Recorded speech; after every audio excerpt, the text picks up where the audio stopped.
Inside the dimly lit living room, the rain thundered against the roof like an angry drum, but the atmosphere in the room was anything but comforting. Teni stormed in. Her heart pounded as she searched the room, expecting to find Emeka sitting in a corner, looking defeated, but he was nowhere in sight. She turned to her father, her voice shaking. "Daddy, where is Emeka?" Adewale sat in his usual wooden chair, his face cold and unbothered. He barely glanced at her as he grumbled, "I sent him back to look for the money he lost. Else, he should prepare to meet his parents in the grave." Teni's mouth fell open, her breath caught in her throat. Her father's words sliced through her like a blade. "Daddy, why?" she gasped, stepping closer. "This odd hour, under this heavy rain? You sent him out into the storm? This is wickedness, Daddy." Her voice cracked, and before she could stop them, tears spilled down her cheeks. Adewale slammed his palm on the table, rattling a ceramic cup. "Shut your mouth and go back to your room," he thundered, his face twisting in anger. Teni's fists clenched.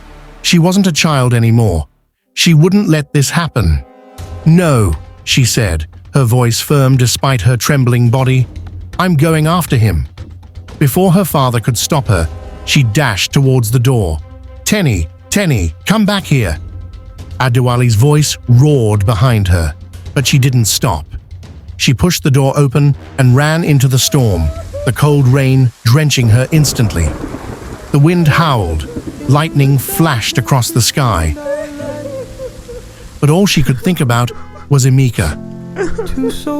Alone, lost, and suffering. Through the storms we faced the fight. Now we're holding on so tight.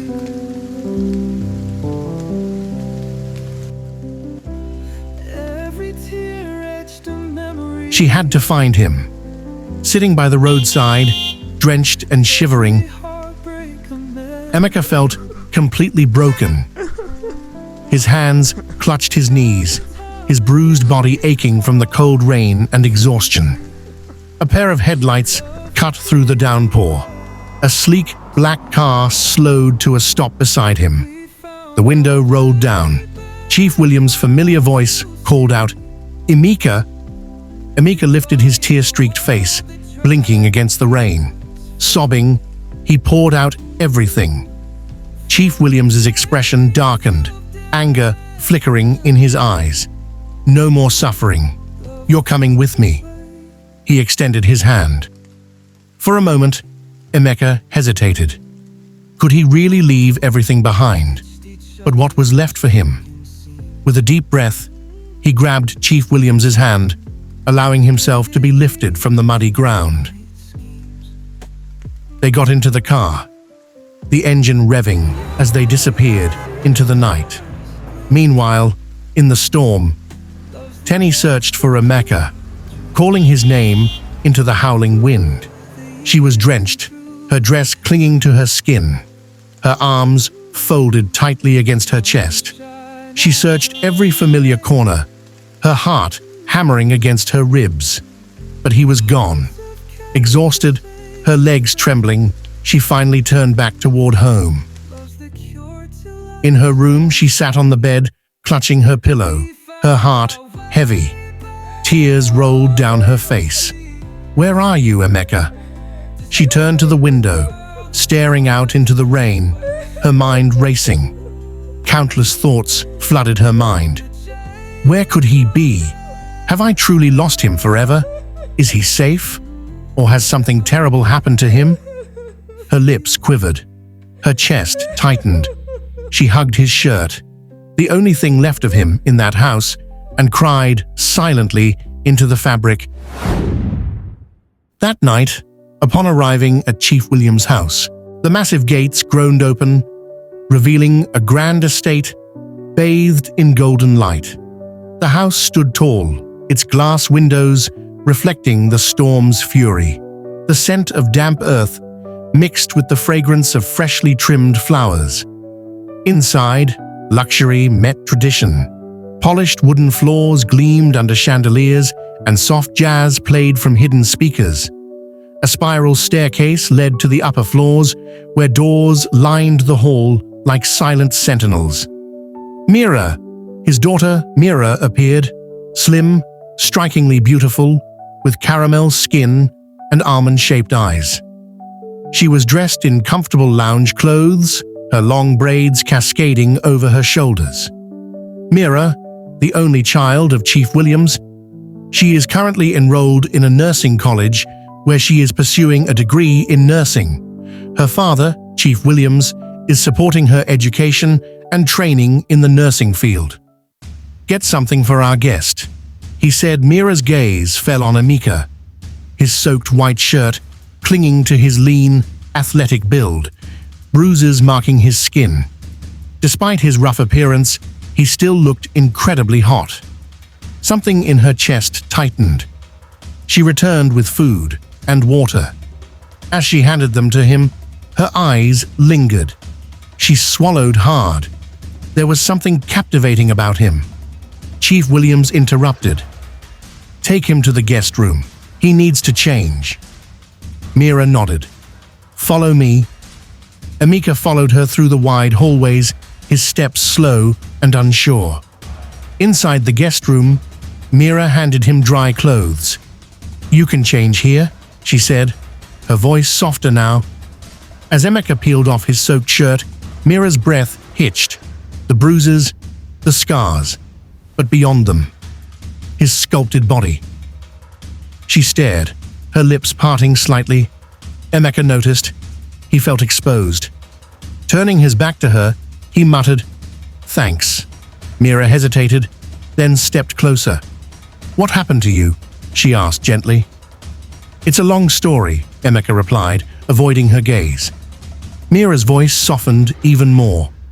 "Was it an accident?" Emeka sighed. "No." Silence stretched between them.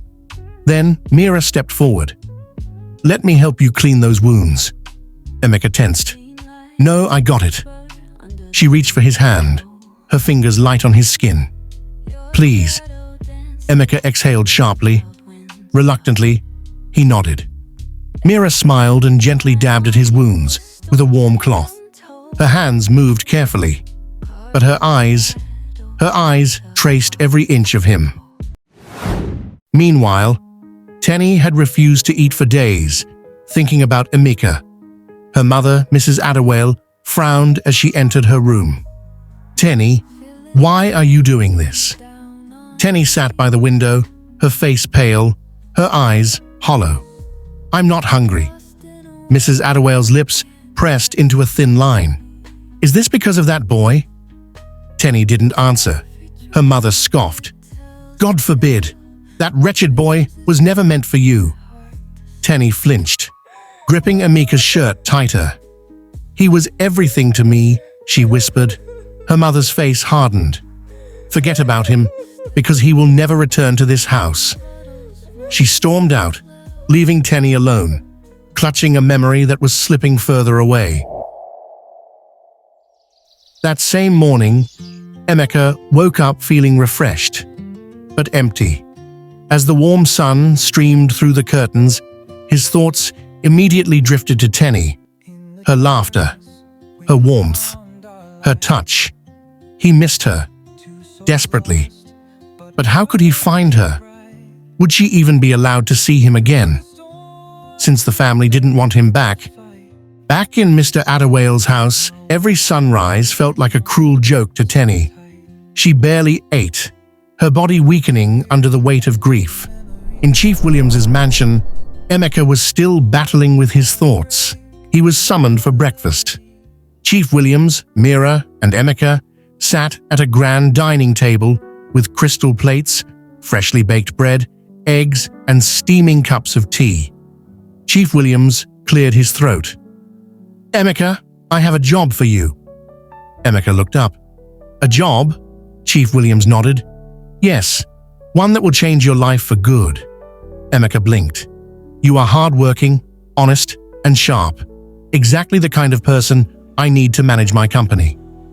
Emeka's breath hitched. Me? Manage a company? Yes, Chief Williams confirmed. I won't forget what you did for me, Emeka. Let me invest in you. Emeka felt overwhelmed. Would you be so kind to accept the offer?